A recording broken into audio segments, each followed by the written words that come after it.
First, what are your ideals on the changing membership dynamic? As the associate number goes up and the full-time members go down, how will you address this issue? Well, I think the important part is to try to keep the number of our full-time members full-time by making sure they have jobs. One of the things that I've been doing is trying to match our members with jobs that are out there in the industry. When I came to NABJ, when I took a job at CBS as diversity director, I said, when I have openings, I'm going to come to you and I'm going to ask you to give me somebody off your list. And they said, list? What list? We don't have a list. And I'm thinking, how can NABJ not have a list of its best and brightest members that we can promote when we have openings out there in the industry? The industry always complains it can't find qualified candidates. And the reason they can't find them is I believe is they don't look for them. So we have to be able to promote our own people to these employers when they have jobs open. I think if we do that, fewer of our people will have to leave the full-time NABJ membership and become associate members.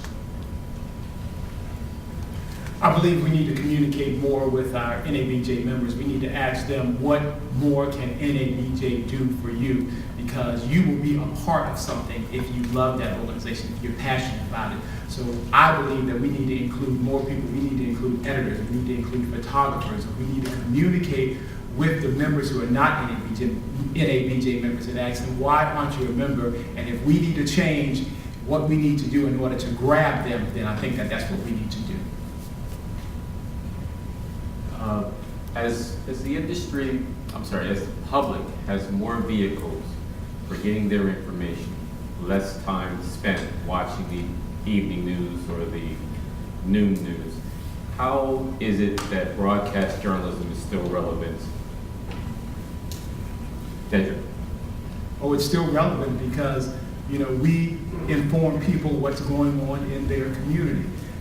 We have to let people know, what they need to know in order to empower them, in order for them to make their lives better. In this economic, in this recession, the news will let you know how, you can beat the recession with the finances, where the jobs are.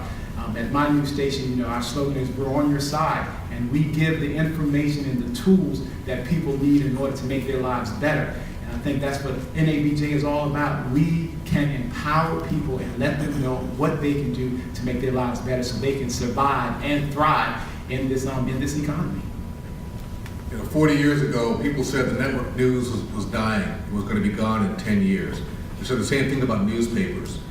These medium are going to still be around, whereas newspapers are going to be around in some form, TV is going to be around in some form, radio is going to be around in some form. I think the way we can get to our members is that, and we're doing it now, a lot of this information that our broadcasters are putting out there hit the web first.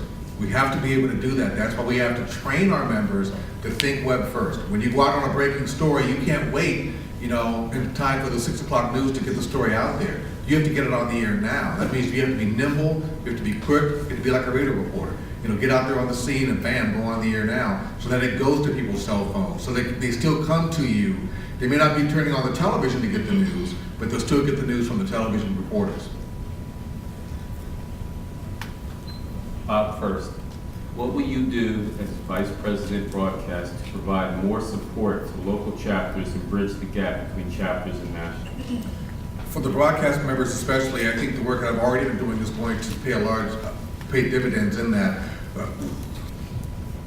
Vice President of Broadcast Times and I took it upon ourselves to do a survey of the industry to see where it stood. One of the problems that you have when you talk to the industry about diversity is you don't know where they're starting from. You say, well, what are your numbers like? They didn't want to tell you. So we took it upon ourselves to find out. By doing that, we've actually opened up some doors in some of these networks, some of these TV stations, to our members to get jobs. Byron Pitts is one. We have other people who have been hired at CBS, other people who have been hired at local stations, and we're going to continue to do that. For the local chapters, if you have somebody in your chapter that gets laid off, like I just had in mine, I can be the person that can help you find another job, hopefully. There's no guarantee, but we at least have to try, and that's one of the things I'm very committed to doing. I believe accessibility is key. I believe that if the local chapters, if they know that we're just a phone call away, an email away, just one communication away, I believe that local chapters would reach out more to the NABJ. Sometimes people may think there's a barrier between local chapters and the executive office. If elected as Vice President of Broadcast, I will make sure that I am accessible and will, get the job done, because if people know, if the local chapters know deep down in their heart that we're just one phone call away, that we can make things happen for them, then they have no excuse but to reach out to us, and they will be encouraged and motivated to call us. So we need to be accessible, and we need to be accountable for the positions that we hold. Thank you.